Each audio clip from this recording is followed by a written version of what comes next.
Bienvenido a Ciudadanía de Cristal, tu canal YouTube que tiene como cometido generar empatía social a través del análisis crítico de la realidad y, si se puede, crear un planeta un poquito mejor.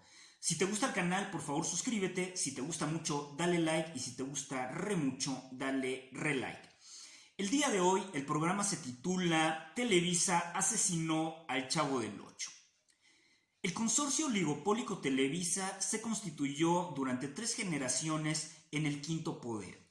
Era capaz de crear lo suficiente a nivel mediático para tirar a un presidente, para poner un presidente, para criticarlo o para guiar las condiciones del desarrollo inclusive de la bolsa de valores en México, influir en las acciones y finalmente crear ídolos de barro. Televisa se convirtió en la gran mentira, o como lo llaman ellos mismos, en la caja china. Es decir, en este escenario ficticio que era capaz de acuñar verdades para que la gente las pensara como ciertas y de generar engaños que pudieran inclusive penetrar para constituirse en formas de ser. De repente se pensaba como Televisa, se hablaba como Televisa, se miraba como Televisa, se escribía como Televisa y la cultura le pertenecía. Era parte de su dominio y de su forma de penetración. Durante toda esta caja china, durante todo este escenario, fue capaz de despolitizar al tejido social mexicano. Es decir, crear condiciones para que la distracción se convirtiera en el foco de reacción de la cultura social, se empobreciera la mente de las personas y cognitivamente también se creara un control. Es decir, la propia educación, el propio conocimiento se transfería a través de Televisa. Si un spot publicitario era catapultado por Televisa, se convertía en verdad y se convertía en hito social.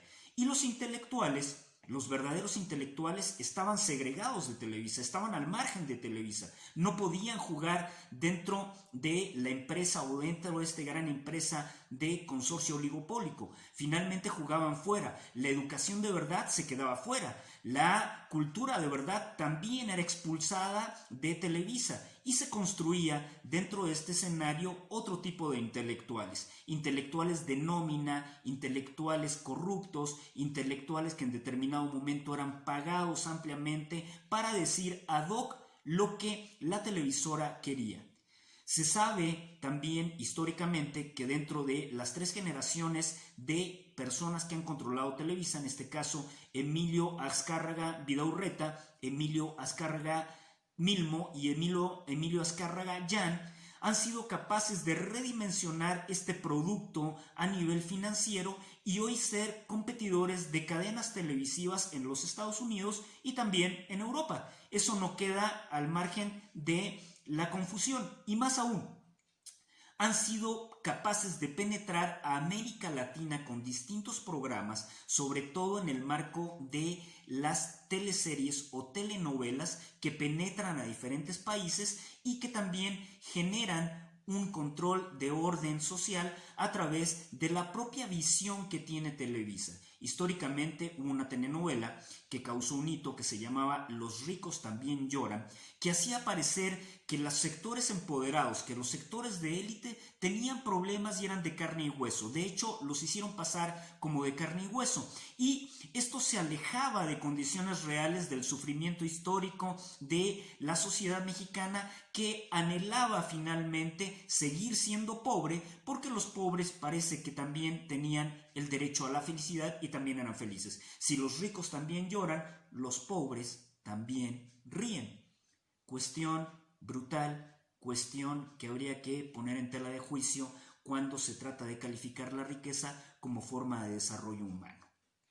Y en este sentido, me parece muy importante pensar qué ha pasado con el programa de Roberto Gómez Bolaños, en donde el personaje icónico era el Chavo del Ocho. Este programa se producía con poco dinero, fue un hito en la televisión mexicana y en América Latina es muy raro que alguien no conozca la penetración que tuvo o que no haya adquirido las formas del léxico, de la semántica del propio programa. Eso es una condición bastante difícil de creer. Por el contrario, lo que tenemos es una propensión a utilizar la semántica del Chavo del Ocho, que era una semántica del no compromiso. Cuando cometía un error, cuando, como decimos los latinos, la cagaba, finalmente decía, fue sin querer queriendo. Es decir, no tengo responsabilidad sobre el acto y no soy culpable sobre el acto. Esta era una cultura muy clara en México que se asumía desde los hilos verticales del poder político hasta las condiciones del basamento social. Es decir, el poder político no tenía la culpa de lo que históricamente había sucedido, no era ni siquiera responsable y por lo tanto salía incólume de este tipo de condiciones, finalmente sin mancha alguna.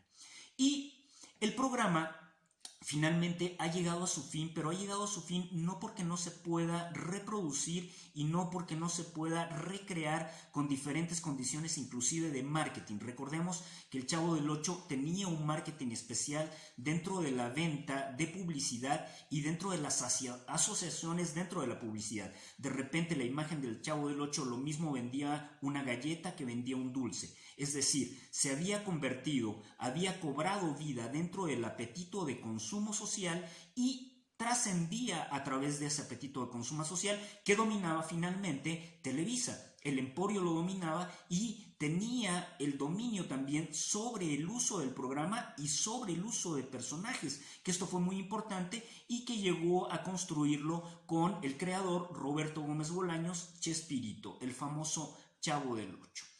Y en este sentido, me parece algo tan importante dentro de la penetración que inclusive la parodia política, la parodia sobre los políticos, caía también dentro del marco del Chavo del Ocho. Recordemos que el expresidente Vicente Fox Quesada de México fue parodiado históricamente por el Chavo del Ocho, porque llegó a tener el apodo, a Vicente Fox se le llegó a apodar el 40.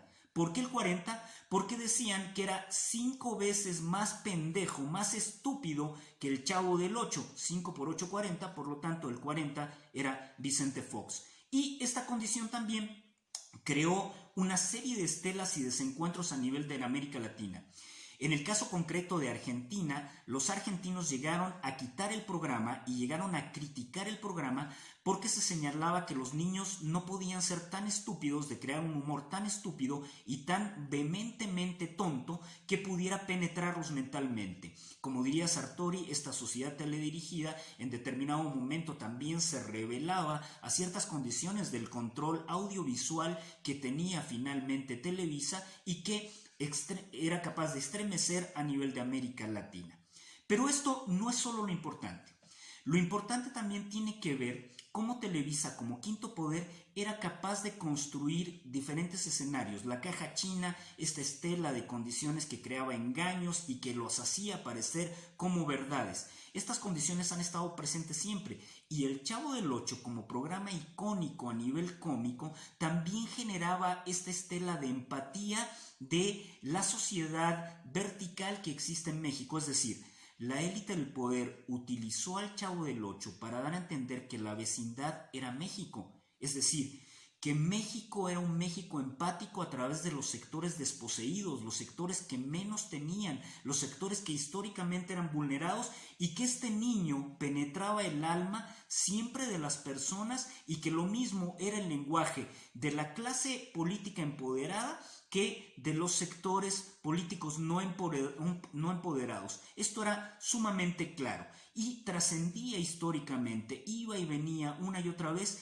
y duró por lo menos 3 generaciones, hasta que evidentemente las disputas entre la familia de Roberto Gómez Bolaños Chespirito con el consorcio Televisa terminaron en un desencuentro en el cual Televisa corta la gota finalmente del programa de Chespirito, el programa del Chavo del Ocho, que se reproduce lo mismo a nivel de dibujos animados que a nivel de personas en vivo, como lo tuvimos históricamente, y esto genera un cisma.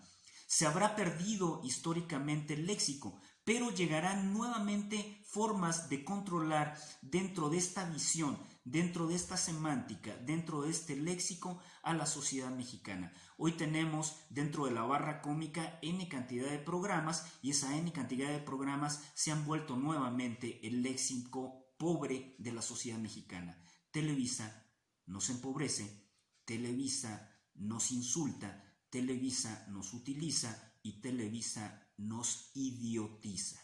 Gracias. Te lo dijo el gurú de la política y otras cositas, siempre imitado, jamás igualado, desde Ciudadanía de Cristal. Te quiero, te amo, reflexiona.